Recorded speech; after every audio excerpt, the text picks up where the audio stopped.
పరిశుద్ధ గ్రంథము నుండి ఒక్క వచనము విందాము. కీర్తనల గ్రంథము 27వ అధ్యాయము 6వ వచనము.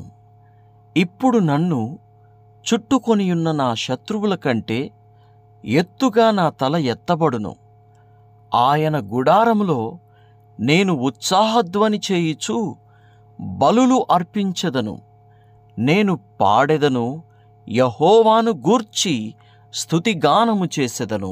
విశ్వాసం ఏమని మాట్లాడిస్తుందో చూడండి. విశ్వాసం చుట్టూ శత్రువులు ఉన్నప్పటికీ కూడా దేవుడు నా తల ఎత్తుతాడు. నా తల ఎత్తిన తర్వాత నేను ఉత్సాహగానములతో ప్రభువుకి బలులను అర్పిస్తాను అంటున్నాడు. ప్రభువుకి నేను ఇస్తాను అంటున్నాడు. నేను పాడతాను, స్తుతిస్తాను. ఎప్పుడు?